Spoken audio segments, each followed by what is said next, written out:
Hola, ¿qué tal? Bienvenidos todos a esta aula virtual de Escuela Bíblica de Casa de Oración Cristiana para continuar con nuestro estudio de la Palabra de Dios. Prepárate allí con tu Biblia, con tu material para tomar notas y sin más, pongamos nuestra mente, nuestro corazón, nuestra disposición y ánimo en manos de nuestro buen Dios. Bendito y santo Dios, gracias por la oportunidad de poder acercarnos a tu palabra. Señor, que tu Espíritu Santo nos guíe y que a través de este tiempo podamos comprenderla según tú deseas en tu santa voluntad. En el nombre de Cristo Jesús. Amén. Así es. Estábamos en Mateo 13, 51 al 52 en la ocasión anterior, cierre que hace Jesús de esta serie de parábolas que hemos estado estudiando en las últimas sesiones. Ya habíamos comenzado a hablar de este pasaje, pero vamos a retomarlo allí donde nos quedamos. Dice así, Jesús les dijo, ¿habéis entendido todas estas cosas? Ellos respondieron, sí, Señor. Él les dijo, por eso todo escriba docto en el reino de los cielos es semejante a un padre de familia, que saca de su tesoro cosas nuevas y cosas viejas. Ya vimos que la figura del padre de familia que es utilizada aquí para ilustrar la persona de escriba docto, esta persona capaz para enseñar a otros porque él mismo ha sido enseñado. Esa figura del padre de familia implica aquel que es responsable de aportar todos los recursos para los suyos. En ese punto habíamos quedado la última vez. En ese sentido, vamos a continuar hablando de estos recursos que aporta el padre de familia. Dice que es semejante a un padre de familia que saca de su tesoro cosas nuevas y cosas viejas. Compara aquí Jesús al escriba docto con ese padre de familia. Para poder dar, para empezar, el concepto es que para poder dar primero hay que tener. Por eso el concepto de atesorar, es decir, tener un tesoro, tener cosas que podemos compartir con aquellos que están bajo nuestro cuidado, nuestra responsabilidad. Debemos hacer acopio de los recursos necesarios, que podríamos llamar en este caso tesoros, obviamente en un sentido figurado, no necesariamente de bienes materiales para poder dar a otros. En este caso, enseñar, porque recuerde que aquí Jesús está utilizando la figura del padre de familia para ilustrar a aquel escriba docto, que su función es precisamente enseñar a otros. Entonces, para poder enseñar a otros, tenemos nosotros mismos que haber aprendido. Y es que el buen maestro siempre está aprendiendo. El buen maestro siempre estará aprendiendo porque nunca se satisface, nunca considera que ya lo sabe todo, sino que a pesar de haber estudiado por muchos años, siempre trata de mejorar y conocer más. Así que esa es una máxima para todo aquel que comparte en alguna manera con otros el conocimiento que ha recibido. Eh, en, en, en Primera Timoteo 3:2, en Primera Timoteo 3:2 vemos que es necesario que el obispo sea, dice al final, apto para enseñar, es decir, aquel que es puesto en un cargo eclesiástico en el engranaje de la iglesia local debe ser apto para enseñar. Esa es una de las características que tiene que tener un líder cristiano. Y en segunda a Timoteo 2:24 dice que el siervo del Señor no debe ser contencioso, sino amable para con todos, apto para enseñar. Nuevamente, el siervo debe ser apto para enseñar. La enseñanza es una de las características que deben adornar a todo siervo del Señor. Ser capaz de poder transmitir lo que él a su vez ha recibido. Ahora, esto que llamamos tesoros, esto que compartimos unos con otros, o que en el caso de la ilustración el escriba docto comparte con aquellos que están bajo su cuidado, esto son de distintos ámbitos, porque se atesoran bienes y ya vámonos al plano físico del padre de familia, pero extrapolándolo al ámbito de la enseñanza de la palabra de Dios. Se atesoran bienes materiales, definitivamente. Las personas compran casa, auto, ropa, alimentos, etcétera. Se atesoran bienes intelectuales, se enseña, se le paga la educación a un hijo, primaria, secundaria, universitaria, a veces inclusive a nivel privado, que tiene altos costos. Se atesoran bienes emocionales porque se está también enseñando a manejar las emociones con el ejemplo y con instrucción para manejar las emociones en la familia y también compartiendo el amor, el aprecio y todo esto que es parte de lo que debemos aportar los padres para con los hijos. Y se atesoran bienes espirituales, la fe que una vez hemos adquirido o a la cual nos hemos acercado, podemos compartirla con nuestros hijos, aunque ellos tomaran sus propias decisiones a ese respecto. Igual en el caso de el líder, el maestro, el tutor, el siervo en el mundo cristiano, aporta conocimiento, manejo de emociones, pero sobre todo verdades espirituales. En el mundo físico, en el mundo secular, eh, lastimosamente tendemos a sobrevalorar los bienes materiales, a valorar ciertamente los intelectuales, valoramos mucho la educación a pesar de que estemos en un ámbito de gente no creyente, pero los emocionales tendemos a subvalorarnos y ciertamente a veces no se valoran tanto como debieran, pero los espirituales a veces ni siquiera se valoran, ni siquiera se valoran, estoy hablando a nivel secular. Y prácticamente en este sentido tienen importancia para el mundo de hoy, cuando debiera ser el sentido inverso, tener más importancia lo espiritual, luego lo emocional y finalmente lo intelectual y material, que es lo más pasajero, lo que al final se va a perder. Pero ciertamente en el mundo secular vamos a encontrar que los valores muchas veces están invertidos. Como creyentes debemos ser buenos administradores para con los nuestros, pero también en el ámbito de la iglesia también debemos saber dar para aquellos que están en un momento dado bajo nuestra cuidado o que en algún momento nos toca poder ayudar en su formación. Y para eso nosotros mismos tenemos que alimentarnos adecuadamente, sabiendo que Dios nos va a pedir cuenta de todo lo que hagamos en este tiempo, en esta vida.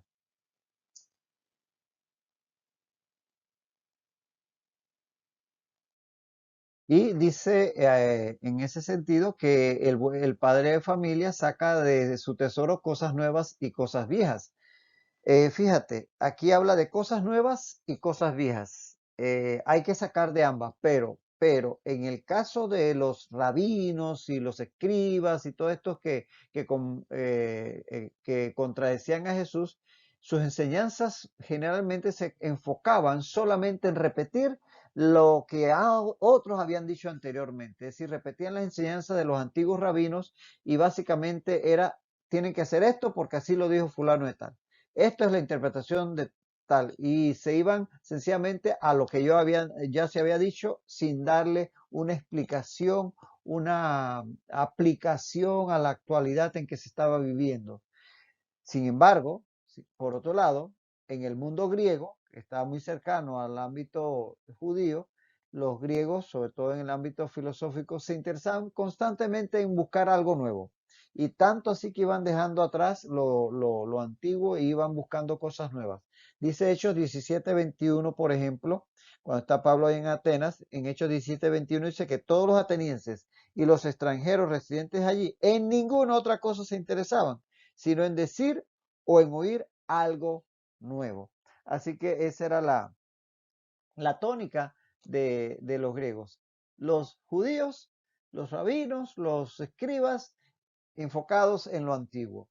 Los griegos enfocados solo en lo nuevo. Pero el verdadero escriba docto del que habla Jesucristo, aquí en esta enseñanza, el verdadero escriba docto está completamente familiarizado con lo antiguo, pero edifica sobre ello. Es decir, saca tesoros viejos y cosas nuevas, de tal manera que ni se olvida de lo antiguo, ni tampoco rechaza lo nuevo.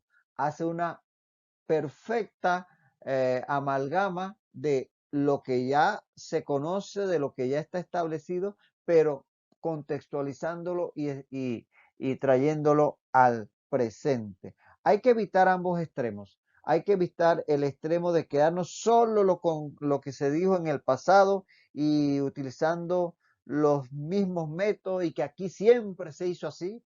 Hay que evitar ese extremo de que no, que esto siempre ha sido así, pero también evitar el otro extremo de querer desecharlo todo por anticuado y que no, eso ya pasó de moda y ahora hay que hacerlo todo nuevo.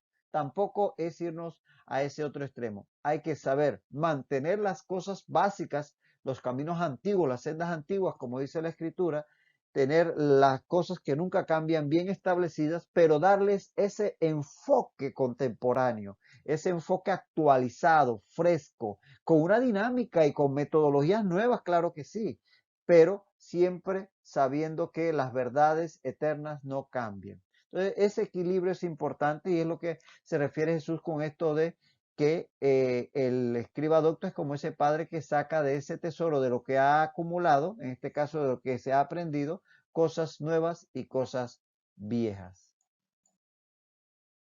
Y Jesús era el ejemplo a seguir en este sentido. Jesús enseñaba verdades antiguas, las verdades eternas, pero bajo un nuevo enfoque. Un nuevo enfoque como vemos en estos claros ejemplos que están en Mateo. Aquí están esta serie de versículos. En todos ellos, si tú los buscas con calma, Mateo 5, 21, 22, 27 al 28, 31 al 32, 33 al 34, 38 al 39, 43 al 44. En todos ellos verás la frase consabida, oísteis que fue dicho, pero yo os digo. Es decir, esto es lo que se ha dicho, esta es la verdad, este es el texto, pero así es como debemos entenderlo. Es decir, lo contextualizaba, lo actualizaba, le daba el sentido correcto. De tal manera que Jesús estaba haciendo una excelente aplicación de lo antiguo en el tiempo actual. Y en ese sentido debemos nosotros tomar ejemplo. Hoy nosotros debemos, pues sí, conocer a fondo las verdades bíblicas de siempre, pero aplicarlas de forma contextualizada, es decir, de forma a que tenga una aplicación a nuestra realidad actual. Porque obviamente cuando leemos el Antiguo Testamento, todo el sistema levítico, los sacrificios y todo eso, si lo vemos así, crudo, literal, no tiene ningún significado para nosotros. Pero cuando eso lo trasladamos a las verdades o a la vida, perdón, diaria, podemos encontrarle aplicación para nuestra realidad actual. Entonces, esa contextualización es importante de no soslayarla. Y en ese sentido, las cosas nuevas también implica enseñar esas mismas verdades antiguas, pero con nuevos métodos. Hoy día, por ejemplo, estamos utilizando métodos digitales, el Internet, utilizamos sistemas audiovisuales, multimedia, inclusive para la prédica de la palabra. ¿Qué decir de la radio y la televisión que ya llevan décadas utilizándose para esparcir el Evangelio? Muy, muy diferente a lo que era en el tiempo de Jesús, inclusive unos siglos atrás, los grandes predicadores de otros siglos. De tal manera que el utilizar esas cosas nuevas no solamente es traer esa verdad de siempre al contexto actual, sino también con nuevas metodologías, de una nueva manera que sea mucho más comprensible y que se pueda llegar a más personas. Algo parecido hacía Jesús.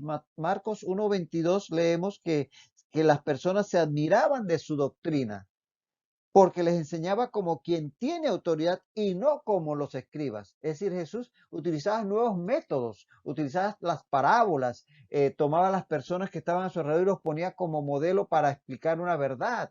Lo hacía con la autoridad que le daba ser obviamente el Hijo de Dios, pero lo hacía de una forma compasiva, no solamente para caerle con la piedra a los pecadores, sino dándoles esa esperanza de que con el arrepentimiento podrían llegar a ser salvos. Es decir, tenía una enseñanza fresca, nueva, que era atractiva. Por eso la gente se admiraba de su doctrina, no solamente por el contenido, sino por la forma, porque ambas cosas son importantes. Ahora, ¿quién es este escriba docto de que habla Jesús en esta frase? ese escriba docto que es semejante a ese padre de familia que utilizaba como modelo, como ejemplo, como figura. Bueno, definitivamente que Jesucristo es este escriba docto en el reino de los cielos, del que él habla, que eficazmente enseñaba a los suyos las verdades eternas, pero con un enfoque fresco y contextualizado. Definitivo, esto es lo que venimos diciendo ya. Así que se refería a sí mismo, que estaba enseñando con las parábolas que acababa de compartir y todo eso, y los mismos discípulos decían que lo habían comprendido todo. Pero, asimismo debían serlo sus discípulos, ya que no se trataba solamente de recibir, dame, para guardárselo y que mira qué cantidad de cosas que yo sé y quedárselo para sí mismo, sino para compartirlo con otros. Recibir para compartir, es decir, no recibir tanta enseñanza para conocer, sino para uno poder compartir con otros. En ese sentido, hay textos que nos hablan sobre la importancia precisamente de utilizar adecuadamente aquello que Dios nos ha permitido tener en el ámbito de la iglesia. Romanos 12, por ejemplo, Romanos 12, 6 y 7 dice que teniendo diferentes dones, según la gracia que nos es dada, si el de profecía, úsese conforme a la medida de la fe, o si de servicio, en servir, el que enseña en la enseñanza. El que ha recibido ese don debe utilizarlo, no es para que lo luzca como alguien que tiene un vestido nuevo. Primera de Pedro 4:10, Primera de Pedro 4:10 declara, cada uno, según el don que ha recibido, ministrelo a los otros, como buenos administradores de la multiforme gracia de Dios. Los dones que recibimos son para utilizarlos en provecho de otros, no en provecho nuestro. De tal manera que en ese sentido, todo creyente que ha recibido algún don o en el caso, todo siervo del Señor que está puesto para liderar, guiar, enseñar, debe ocuparse de una forma responsable en ejercer ese oficio, ese ministerio. Y es que de nada nos sirve aprender algo, tenerlo conocido, memorizado, si no lo ponemos en práctica. Fíjate esta frase de Matthew Henry. Matthew Henry escribió, la enseñanza como el aprendizaje son completos cuando se vive lo que se aprende y enseña. Voy a repetirlo. La enseñanza como el aprendizaje son completos cuando se vive lo que se aprende y enseña. Es que si no cerramos el círculo de haber aprendido y luego entonces eso mismo haberlo enseñado, se nos va a quedar en un concepto teórico. Tenemos que enseñarlo, ya sea algo, un concepto puramente intelectual o práctico, desde una habilidad manual, un manejo de emociones o un conocimiento puramente intelectual. Si lo aprendemos y no lo compartimos con otros, se va a quedar en la mitad del camino ese aprendizaje. Es mediante la enseñanza a otros que eso se solidifica, en nosotros. A ese respecto, Juan 13:17, en la misma cita lo menciona Matthew Henry, Juan 13:17, dice, si sabéis estas cosas, bienaventurados seréis si las hiciereis. Si sabéis estas cosas, bienaventurados seréis si las hiciereis. O sea, si las sabes, vas a ser más que dichoso si además de saberlas, las pones en práctica. Eso es una verdad bíblica. Eh, Así que definitivamente para poder aprender completamente hay que enseñar lo aprendido para poder, como decimos, cerrar el círculo de la enseñanza-aprendizaje. Ahora, para poder enseñar hay que vivirlo, porque nadie puede ser eficiente en la enseñanza de un concepto si no lo está viviendo. De nada me sirve a mí como médico decirle a un paciente que no fume, porque el fumar es malo para la salud, y yo le explico todos punto por punto los daños que hace el cigarrillo y cuál es la fisiopatología del por qué causa eso y las estadísticas de los casos de enfisema y de cáncer y todo. Me paso una hora enseñándola Si después cuando salgo al pasillo estoy fumando y el paciente ve que yo estoy fumando. Si yo no practico lo que enseño, esa enseñanza no va a llegar a ningún lugar. Para vivirlo, el conocimiento debe estar en nuestra mente, ciertamente, pero principalmente en nuestro corazón. Debe estar en nuestro corazón porque de ahí va realmente a nacer la fuerza para poder ponerlo en práctica de una forma genuina, creíble y obviamente para que otros puedan aprender e imitarnos. Lucas 6:45 lo dice: el hombre bueno del buen tesoro de su corazón saca lo bueno, porque de la abundancia del corazón habla la boca. Es lo que hay en nuestro corazón, lo que realmente va a salir por nuestra boca. Lo demás es sencillamente mentira, hipocresía, porque si yo estoy hablando algo que realmente no lo siento en mi corazón, lo estaré diciendo de la boca para afuera, pero yo no lo estoy creyendo. Entonces tenemos que tener todas estas verdades en nuestro corazón, hacerlas nuestras, ser parte de nuestras convicciones para poder ser eficientes en enseñarlas. Asimismo, entonces debemos hacerlo nosotros hoy en día. Debemos, así como lo era Cristo Jesús en su momento, el escriba docto que enseñaba a los demás las verdades del reino, y como lo fueron sus discípulos que recibiendo esa enseñanza la compartieron a los otros, los apóstoles, el mismo apóstol Pablo y todos los que vinieron después, así hoy día nosotros seguimos en esa cadena de haber recibido y compartido con la siguiente generación en el ámbito espiritual.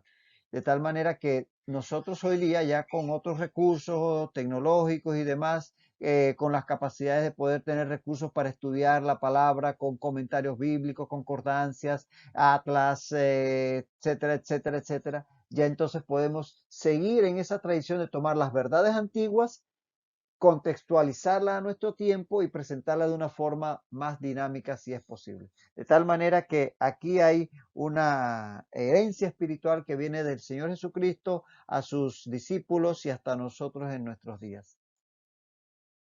Entonces, con esto estamos terminando esta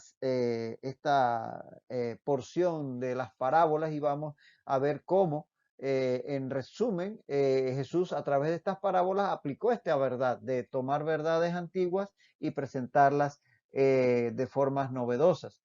Estas 7 parábolas del reino, en ellas Jesús presentó algunas verdades ya conocidas por sus oyentes, así como otras nuevas, tesoros viejos y tesoros nuevos.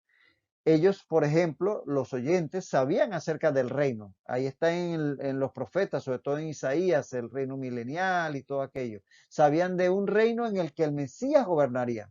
Pero lo que no sabían es que sería rechazado inicialmente cuando fuera ofrecido a Israel, como lo estaba haciendo en estos momentos en que Jesucristo estaba compartiéndolo.